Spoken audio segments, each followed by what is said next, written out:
Salut tout le monde, c'est Marc-Aurélien pour Palm Pre France. Je vous propose aujourd'hui donc le Devcast numéro 8 dans lequel on va essayer de construire un traducteur à l'aide donc de l'API Google Traduction qui va nous permettre de traduire un mot ou une phrase. Donc on va demander à l'utilisateur dans l'application de saisir un mot. On va envoyer donc ce mot à travers donc une requête Ajax, on va voir ce que c'est. Et ensuite on va récupérer une réponse que l'on va traiter. Voilà. Alors comme d'habitude, j'ai ouvert donc Notepad++ et Eclipse, ainsi que l'émulateur du SDK. Donc je vais créer une nouvelle application que je vais appeler traducteur.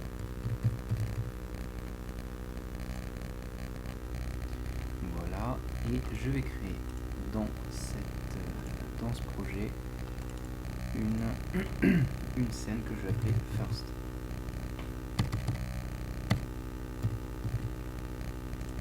Voilà. Et je vais charger les scènes.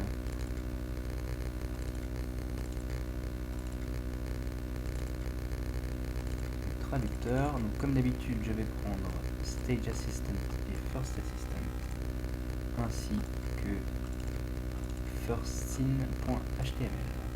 Voilà. Et dans stage.assistant, donc je vais voilà, hop. Je vais chercher donc ce petit code là, toujours le même, pour pousser donc afficher la première scène. Voilà, hop. Et je vais lancer le traducteur sur l'émulateur. Voilà. Et on va voir ce que ça donne. Donc, ah oui, hop. Donc ça va être first, non pas list. Voilà. Et là, on va lancer la première scène. Voilà. Donc, pour que l'utilisateur puisse traduire un mot, ce qu'on va faire de manière basique pour l'instant, on va créer un text field avec un bouton. L'utilisateur va rentrer un mot en anglais par exemple, et le logiciel va traduire en français. Et après, donc, on pourrait ajouter plus de fonctionnalités. Alors donc, je vais aller chercher dans la documentation un text field.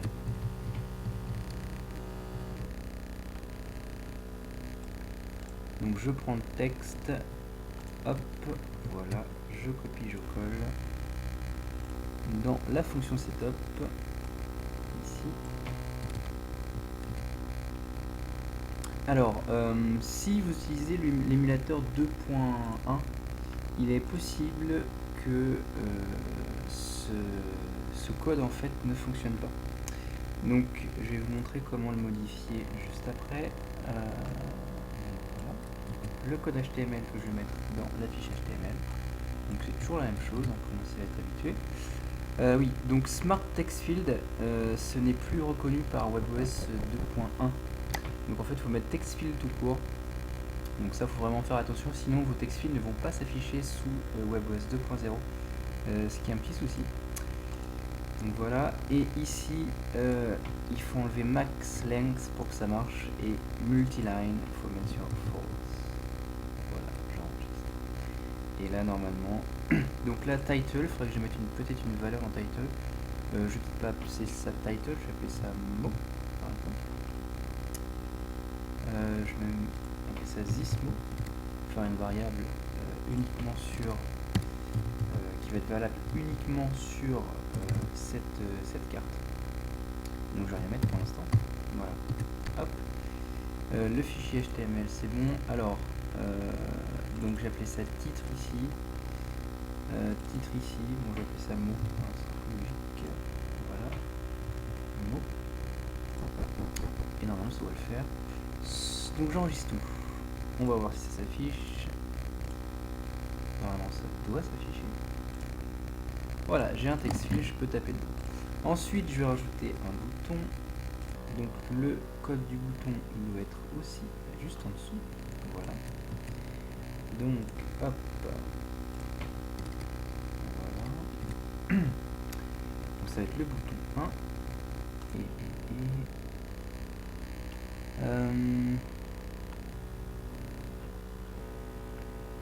le code HTML. Voilà. Donc je vais le mettre juste en dessous. Donc il s'appelle bouton 1. Bouton 1, il va appeler une fonction qu'on appelle handle button press. Donc pour cela, je vais par exemple copier ceci, le doubler et choisir handle button press ici et enlever event parce que on ne va pas renvoyer d'argument. Voilà, et là je vais pouvoir faire une action quand on va cliquer sur le bouton.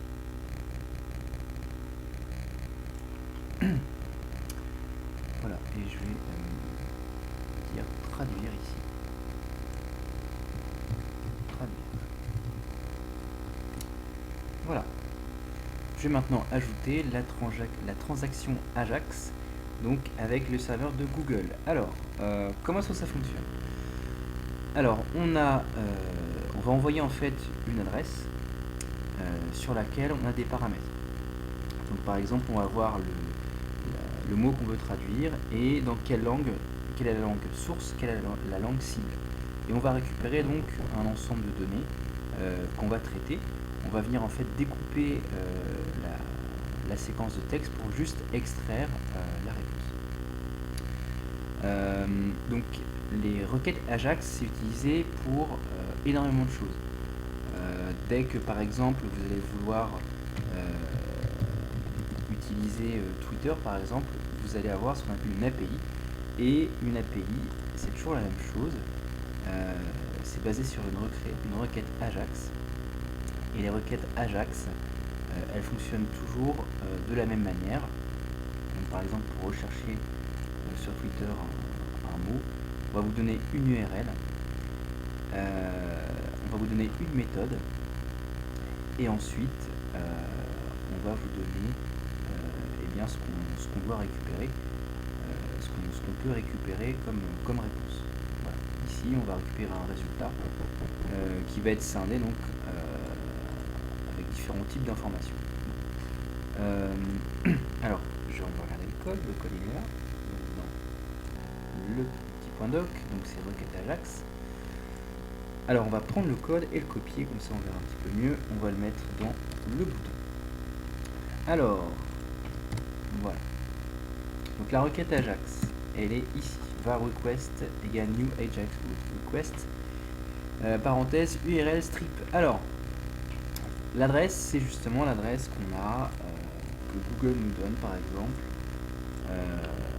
ici, là voilà, l'adresse qui se trouve là. Donc cette adresse là, on va l'appeler URL, ici, et cette adresse, donc on va mettre les différents paramètres. Donc la version de l'API, donc qui est fixe. On va mettre le texte, donc justement qu'on va devoir extraire du text field, et on va l'encoder en HTML. Donc si on met des caractères spéciaux, ils vont être encodés correctement pour que ça passe dans la requête Ajax. Et on va mettre donc deux langues, la langue d'entrée et la langue de sortie, que moi j'ai appelé in et out. Donc par exemple ces deux paramètres ils ne sont pas définis, hein, non plus pour le texte. Donc ça, si je mets tel quel, ça ne fonctionne pas. Alors je vais les définir ici pour l'instant. In, donc je vais mettre ça par exemple du français, et out, deux langues. Donc chaque langue a un petit sigle à deux lettres, espagnol ES, allemand DE, italien IT. Bon. Ensuite, le point strip, c'est pas forcément utile, ça permet juste d'enlever les espaces s'il y en a, mais c'est pas utile dans notre cas. Voilà. Donc on va envoyer cette requête avec la méthode get. Donc vous avez normalement précisé la méthode dans les API. Par défaut, si elle n'est pas précisée, c'est une méthode get. Donc get, ça veut dire on va récupérer. Sinon l'autre méthode c'est post. Post, ça va être par exemple pour envoyer une image vers TweetPic par exemple, télécharger un fichier vidéo, un fichier photo vers un serveur, ce sera plus post. Là on va chercher l'information, donc c'est get. Eval JSON, j'en parle pas. Et donc on a deux fonctions. Si la transaction Ajax foire, eh bien on va pouvoir mettre un petit message ici. Donc là comme ça va marcher, je n'ai pas besoin de mettre des messages. Et on success, on va traiter la chaîne, donc qui doit ressembler à ça. On va voilà. Alors ici le résultat est traité, donc je vais détailler après comment est-ce qu'il est traité. Je vais rajouter une petite ligne pour afficher le résultat dans une étiquette, dans une boîte que je vais mettre dans le fichier HTML. Donc là, voilà. Donc j'ai appelé le résultat translation string et je vais l'afficher dans la boîte info. Donc la boîte info, il va falloir que je la mette ici. Voilà, donc là je l'ai déjà mis. Donc un div qui est fermé par un slash div. Donc on a une boîte avec une étiquette info et cette étiquette info dans cette boîte, on va pouvoir mettre justement translation string, ce qu'on obtient. Donc là je crois qu'on a tout. Maintenant il nous faut assigner le texte, la valeur texte avec justement ce qu'on a dans le text field. Alors je vais définir la valeur texte qu'on va justement mettre en paramètre, donc ça va être le mot qu'on veut traduire. Donc je pourrais mettre un petit exemple comme ça, mais je vais aller prendre directement donc thisKeyModel 1 point original value, donc ce qu'il y a dans la boîte de texte. Voilà. Et normalement ça devrait marcher. Donc j'exécute.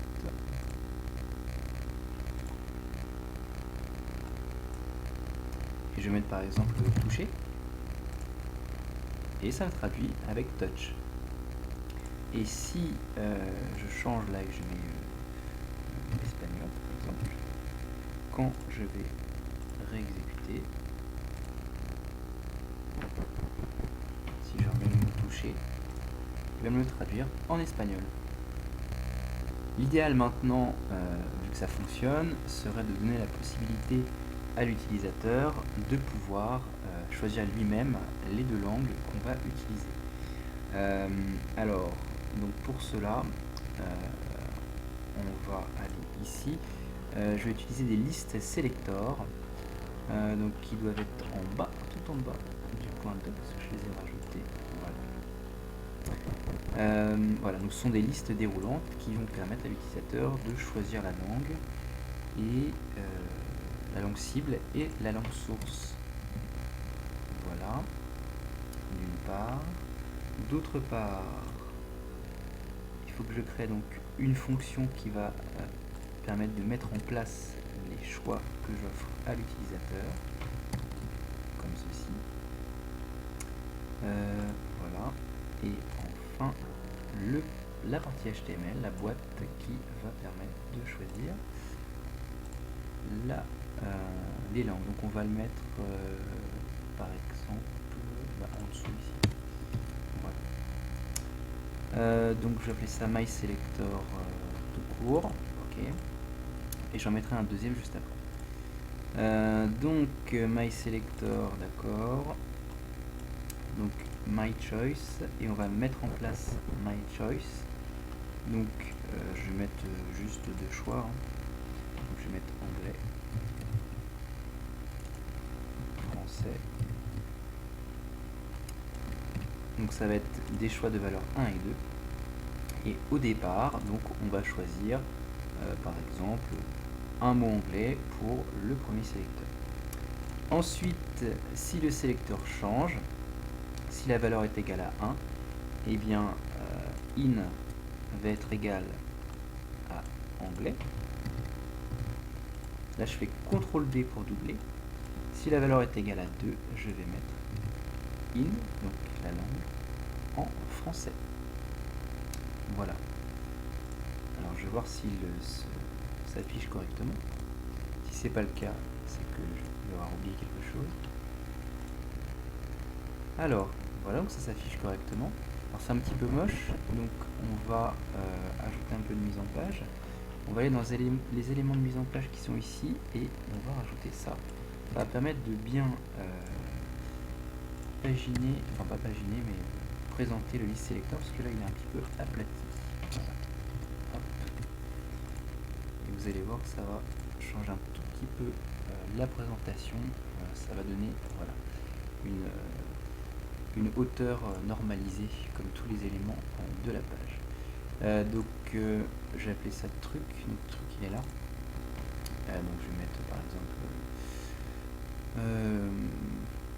langue départ par exemple. Voilà. Ensuite je vais doubler donc je fais toujours CTRL D pour doubler les lignes. Je vais donc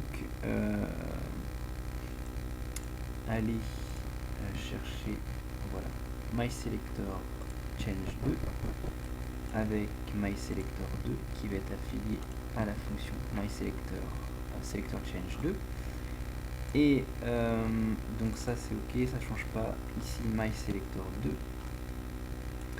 2 langue donc finale, les choix on va leur donner un autre nom, le choix courant on va lui donner un autre nom et le modèle on va lui donner un autre nom. Voilà. Donc ici on va également doubler.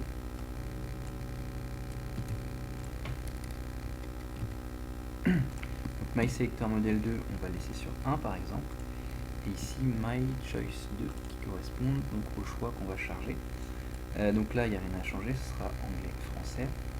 Ce qui serait intelligent c'est de mettre 2 ici au chargement, c'est-à-dire qu'au départ on va avoir donc langue de départ anglais et langue finale français. Et ici donc je copie-colle et je mets une deuxième fonction mySelector 2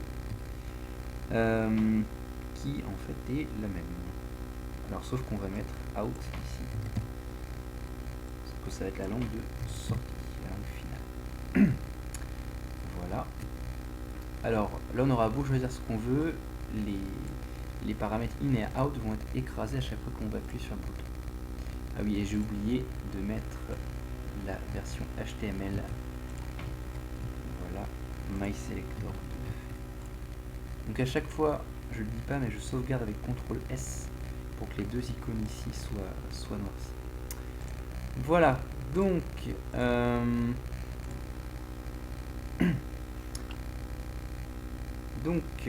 ici j'ai oublié de mettre current 2 parce qu'on avait donc une valeur courante current 2 ici.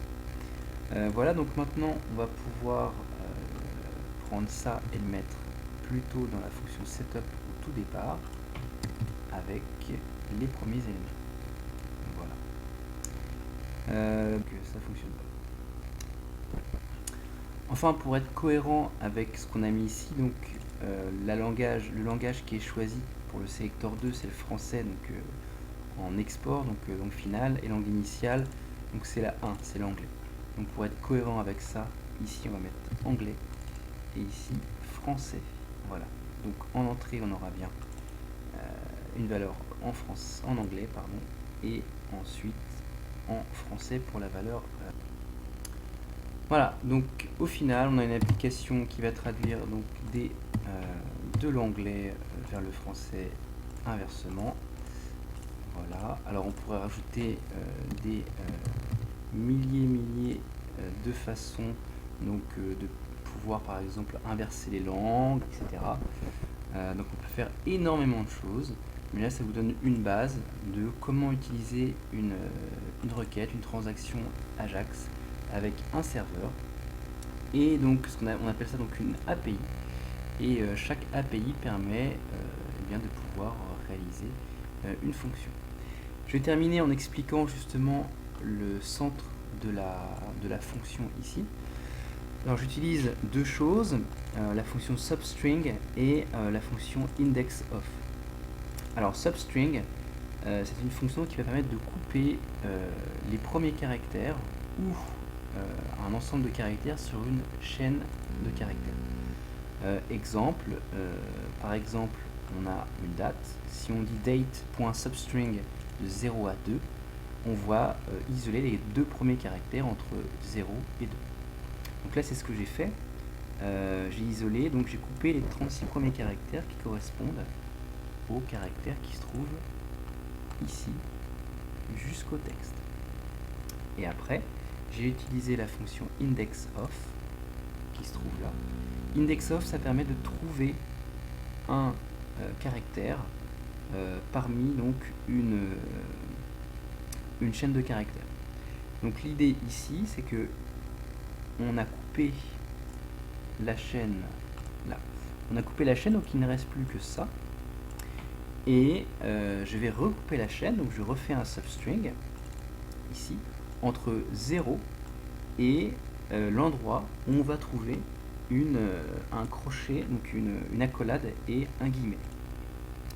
Et l'accolade et le guillemet se trouve ici. Ce qui fait qu'on va isoler la partie qui est là, qui nous intéresse. Voilà. Donc on fait 2 substrings avec un indexOf pour justement découper la réponse. Donc je vous conseille d'aller voir un peu plus ces fonctions là en détail. On a aussi lastIndexOf qui va venir chercher un élément, mais cette fois par la droite de la chaîne. D'accord? Donc là c'est par la gauche. Par la droite de la chaîne, ça donnerait sûrement un résultat différent. À quoi que non, on n'a pas d'enchaînement guillemets, accolade. Enfin bref. Voilà. Donc je vous dis à bientôt pour 2 prochains devcasts. Si vous avez des idées pour les devcasts, n'hésitez pas. Je suis ouvert à toute proposition. Et je vous dis à bientôt. Et d'ici là, programmez bien. Et je termine aussi en disant que dès que Palm et HP me le permettra, je vous ferai des devcasts sur Enio, le nouveau framework qui va équiper la tablette touchpad. Donc voilà, pour l'instant c'est en bêta et en NDA, donc accord de non-disclosure agreement, donc je n'ai pas le droit d'en parler, mais en tout cas dès que j'aurai le droit d'en parler, je vous en ferai part. Voilà, allez, à bientôt.